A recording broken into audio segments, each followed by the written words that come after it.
Hello, everybody, and welcome to another episode of the She Is Unleashed podcast. I'm your host, Dr. Mirriam Knight. This is the podcast for high performing women of faith who are rising in influence, impact, and divine alignment. Key point here without losing their soul in the process. Today, we're talking about something every leader will face if she's walking in obedience, and that's elevation. So, what happens when promotion comes, when the platform expands, when the prayers you once whispered become your new normal? The truth is, elevation comes with pressure, and how you carry success matters just as much as how you stewarded your struggle. Today's episode is all about managing success with humility and grace because doors can open, but only character will keep you there. So let's go ahead and talk about elevation as trust and not as a trophy. Today, I've been listening to just different people being given awards for the UN Humanitarian Awards. Today is the United Nations Humanitarian Day.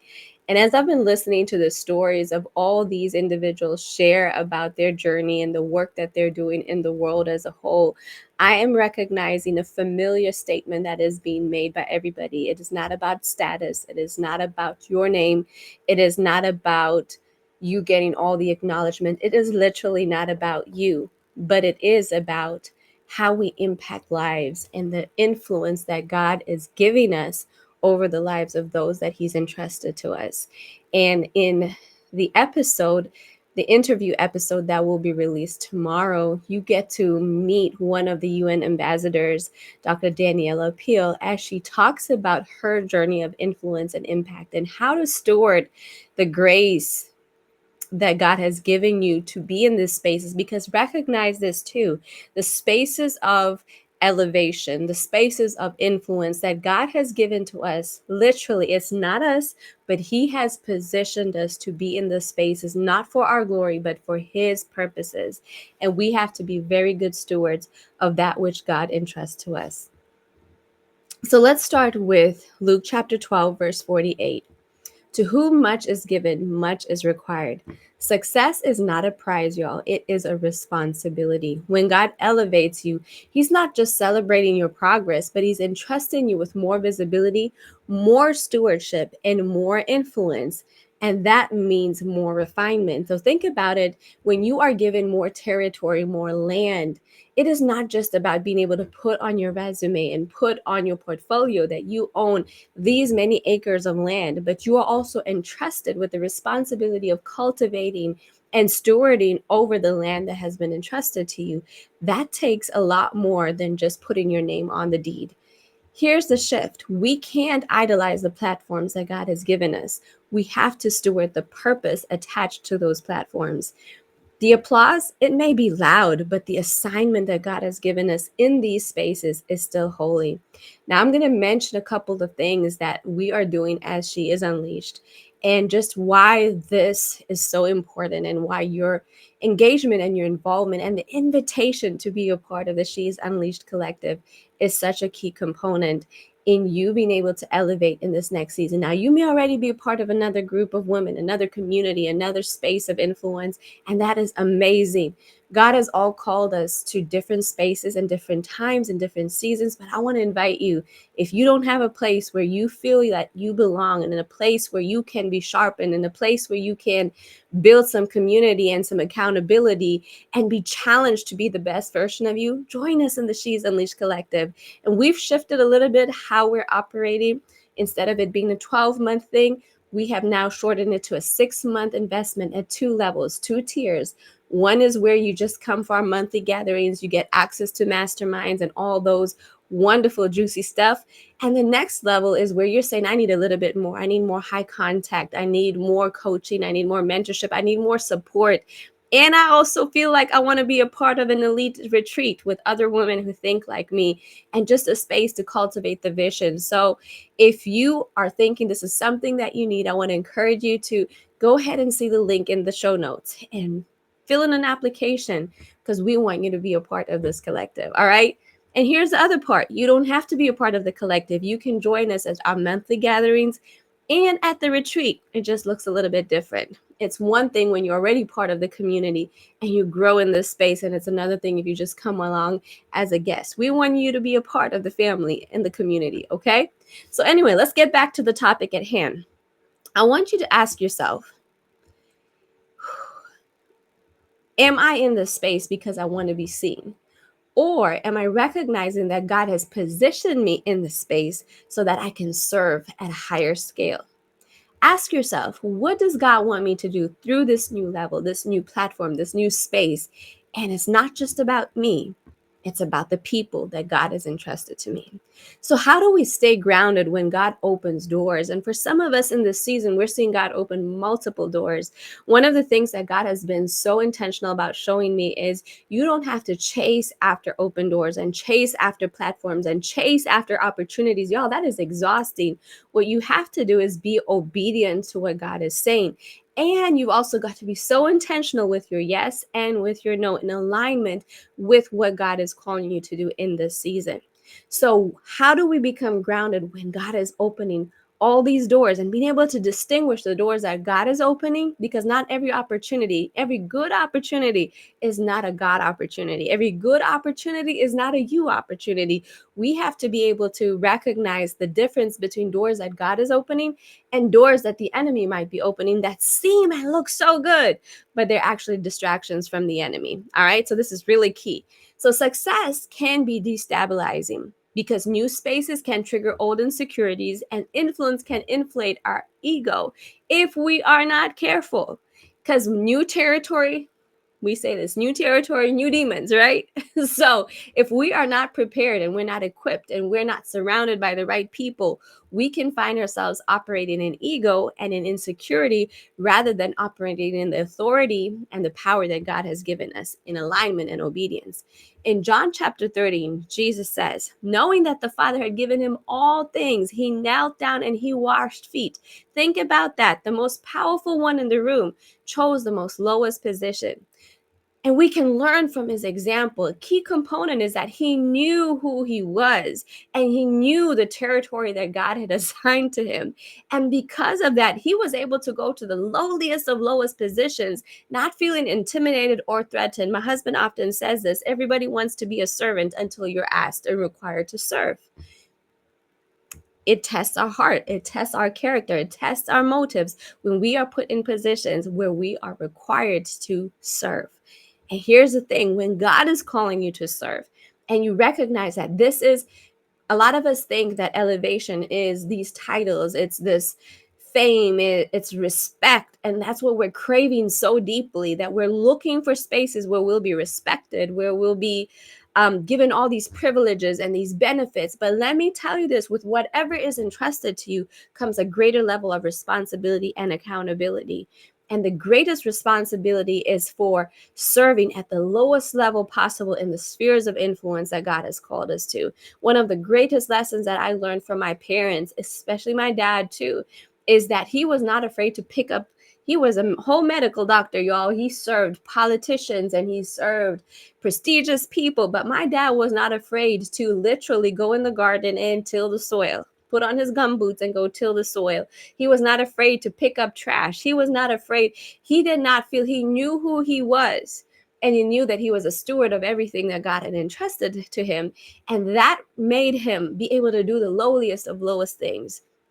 And yes, God will put you in some spaces in your training process where you will have to literally, God will strip you of everything. I remember my part of my parents' journey is that even as medical doctors, God sent them to Bible school and told them to leave everything and go to Bible school, is that part of their journey required my dad washing toilets in Bible school as a whole medical doctor, y'all. And God will allow portions of our journey to be that humbling effect where can you still keep your identity? Can you still keep your purpose? Can you still keep your calling when your name is not in titles and your name is not in lights, and when people don't recognize you, when people humiliate you, when people use you and abuse you? There will be opportunities where you are given the challenge of, will you stay in alignment? even in spaces where you're not recognized for what you hold and what you carry. We're so concerned in today's society about people acknowledging us and respecting us. Y'all, I promise you, there's only one affirmation that we need, even in our elevation. And that affirmation and validation comes from the one that made us, to hear him say, "Well done, good and faithful servant." So let me go back again. Sorry, that was just a rabbit. No, that was for free. So here, I was about to say rabbit trail, but no, that was definitely God. So here's how you stay grounded. Number one, maintain your spiritual disciplines. Don't let your success disrupt your secret place. And that can be so hard. The last couple of weeks have been a go, go, go, go for me and my family. And it has been so hard. Sometimes I've been so tired that I have not been able to, in many spaces, keep my regular routine when it comes to my rhythms and my practices. And I recognize that when I fail to stay in rhythm and I fail to cultivate that place for my secret place with the Lord, especially my spiritual disciplines, that I fall off track. And what I think is resting does not really replenish my soul and my spirit. The only place of replenishment and refreshing is when I get into the presence of God. That is the stream, that is the river that fills my soul in all capacities. Number two, so number one, maintain your spiritual disciplines and don't let your success disrupt your secret place. Number two, keep accountability in place. People who aren't impressed but are invested. Let me say that again. Keep accountability in place. People who are not impressed by you, but are invested in your growth and your development, in your wellness. People who aren't afraid to say, "Hey, what are you doing? Are you well? You don't look like you well. You don't sound like you're well. You need to slow all the way down. Are you praying? Are you spending time with God?" You need to have that kind of accountability in place. Number three, stay teachable. Listen, your title does not exempt you from growth. And if you ever stop growing, if you ever stop learning, if you ever get to the place where you are unteachable, then I promise you that's when you are in the greatest danger of your life. Number four, cultivate gratitude. You can learn. Let me backtrack just quickly. You can learn from anyone else. On this United Nations Humanitarian Day awards that I was on this morning, there was a young girl, 11 years old, and she's doing all these great things. And I was like, oh my goodness, I was reminded and challenged by the work that she's doing to remember my why, to remember why I do the things that I do. I can learn from anyone, even from a baby. We can't exempt ourselves and say that we are too high and mighty to learn at any point in our journey. So, number four, again, cultivate gratitude. The fastest antidote to entitlement is gratitude, that we remember to give thanks for every single breath that we take.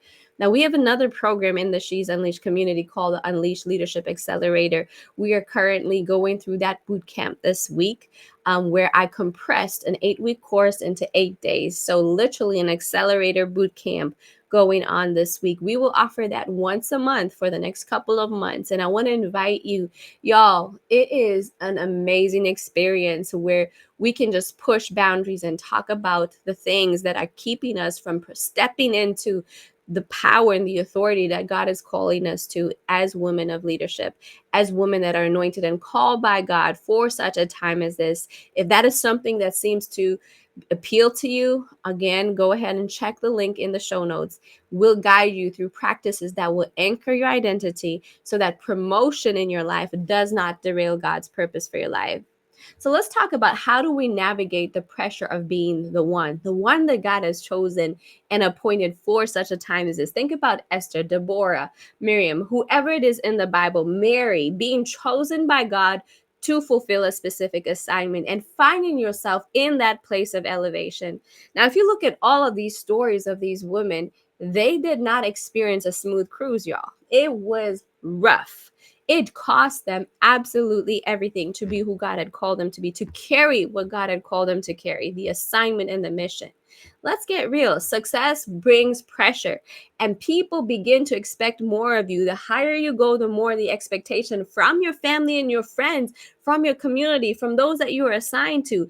And you can feel at times like you don't have space or room to mess up.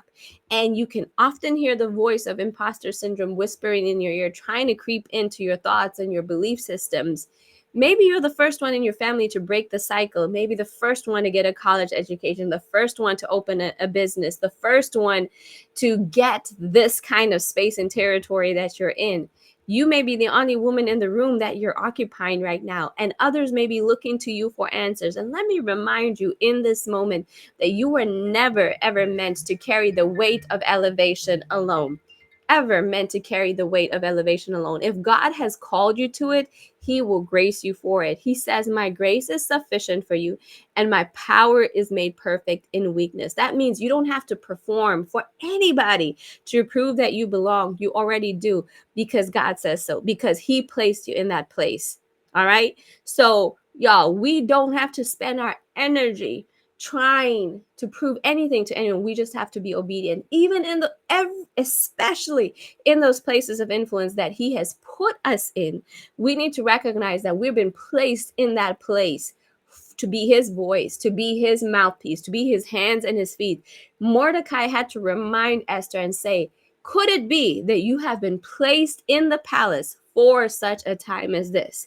But if you don't do it, God will raise somebody else up from somewhere else to do the work that He needs done. There is a work that God needs done, and He's decided to use you. He's decided that you're the one for the job. But if you dismiss the call, and if you dismiss the assignment, if you dismiss what He's telling you to do, He will find somebody else, because the work still needs to be done.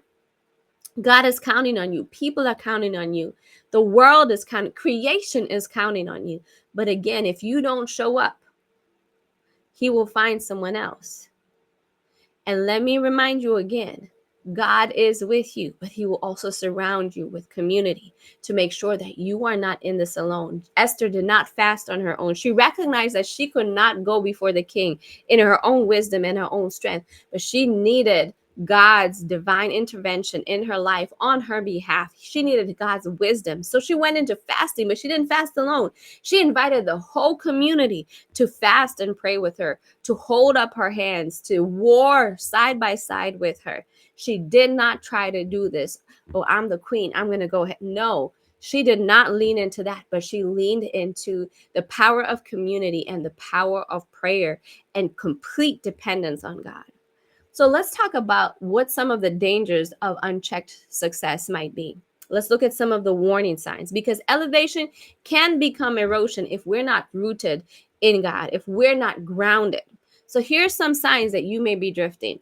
You start prioritizing visibility over intimacy with God. You're posting so much. You're doing all the things. You're showing up. You're taking videos of your time with God. You're doing all these things, but is it really about God, or is it about wanting people to perceive you in a certain way?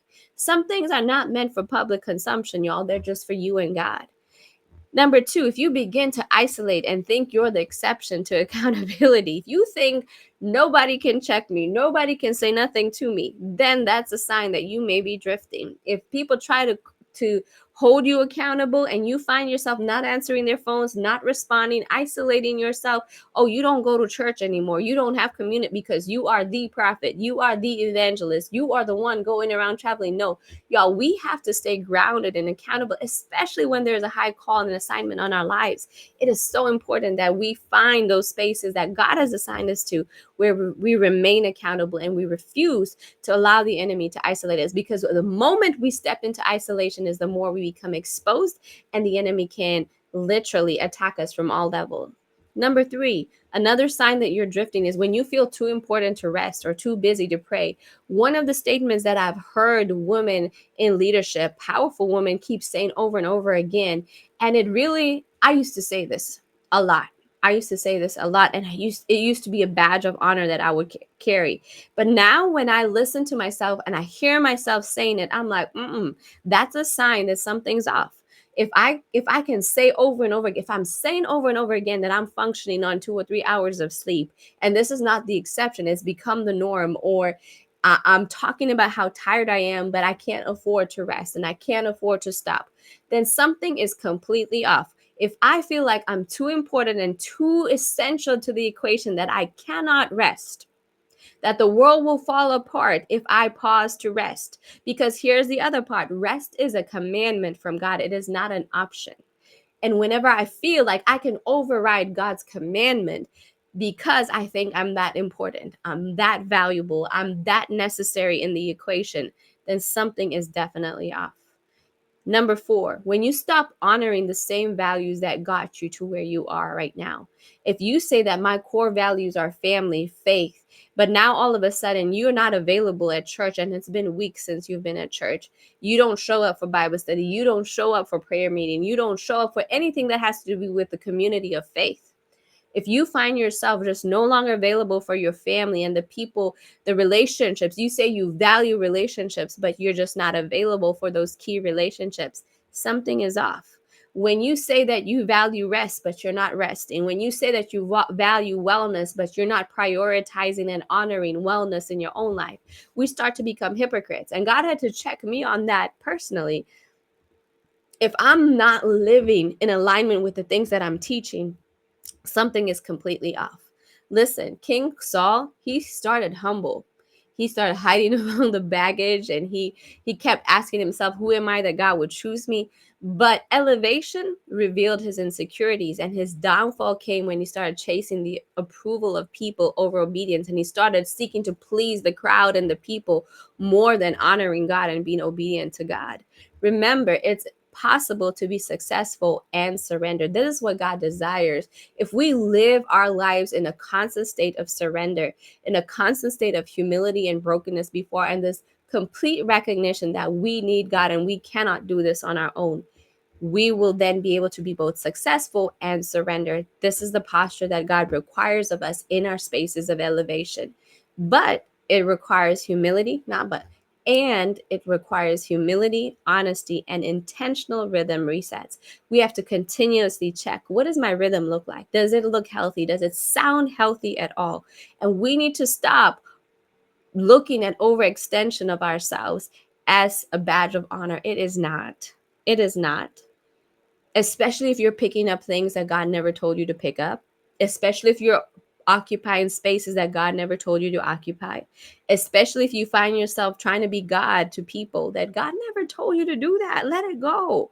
That is disobedience. That is pride. That is arrogance. And we need to release those spaces where we're operating in something God never signed to us.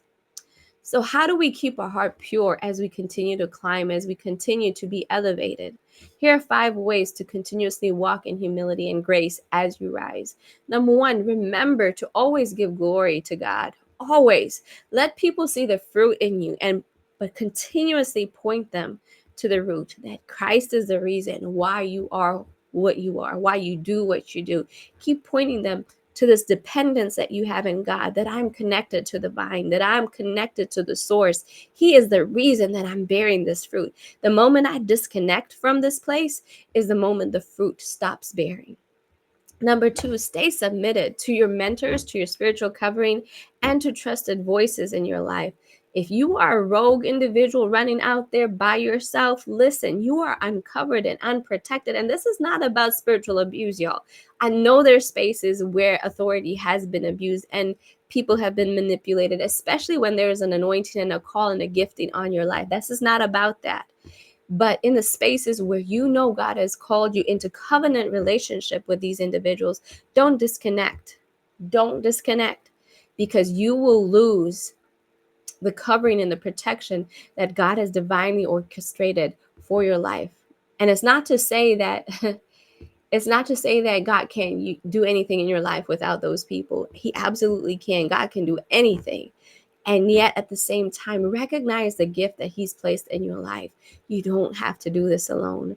Number 3, refuse to compete. Your lane, sis, is blessed. And focus on collaboration over comparison. Always recognize, again, you can't do this alone. And God is calling us to work together, to build together for His glory. This is His house. This is His work. And if we can focus on that collaboration over comparison and competition, we will literally be better stewards of our elevation when it comes. Number 4, remember who you're called to serve. Don't chase the applause of people. Stay anchored in assignment. Remember that ultimately you report to God. That is the one who you serve. He is the one whom you serve. Don't ever forget that. Not the people, not their applause or their approval, but God. Number 5, regularly return to the altar. Let God prune what success tries to inflate. Come back continuously. Stay in the posture of surrender at the altar. When you protect your posture before God, God will keep on promoting your position for his glory and for his purposes. So, those 5 ways again: continue to give glory to God always, stay submitted, refuse to compete, remember who you're called to serve, and regularly return to the altar. Sis, if you've been navigating new levels of influence and success, but you want to stay aligned with God, I invite you into a deeper community and into coaching. If I can support you in your journey in any way, please make contact. The information is available in the show notes. You can work with me in 2 ways in this particular season. Well, actually, there's more than that, but let me focus on these 2 and a third one. You can join the She's Unleashed Collective. It is a 6-month program that allows you to get grounded mentorship, monthly rhythms, and soul care strategies for sustainable success. And there's 2 levels to the collective. One where it's just the monthly master classes and the monthly gatherings, and you have access to our portal of resources, right? That's the collective. And the second level in the collective allows you access to our elite VIP retreats. The first one, which is coming up in February, and I'm super excited about that. There are only 5 spots available for that retreat. So I want to invite you to lean into that. And number 2, the second option is to apply for the Unleashed Leadership Accelerator. It happens once a month for a week. Instead of it being an 8-week accelerator, it is an 8-day accelerator, which literally compresses into 1 week everything that you need to know to be able to elevate and address issues and expand in the next season. And then the third part is to sign up to be part of our Birthing the Vision accelerators. There's a VIP day that's available. You can just meet us for 1 day. There's a 3-month option and a 6-month option. The links will be available in the show notes. Listen, we want you to walk this road not by yourself, to recognize that this is your time. God needs you. The world needs you. Creation needs you to step up to the plate and be who God has called you to be. Elevation is not the reward, y'all. Obedience is. And when success comes, humility will keep you positioned for even greater impact. You are not just rising, sis. You are being refined. Stay surrendered, stay rooted, and stay unleashed. If this episode has blessed you in any way, please subscribe, rate the episode, and share it with somebody who is navigating through elevation right now. And remember, sis, you were called for this and you are graced to rise well. God bless you and see you on the next episode. Take care.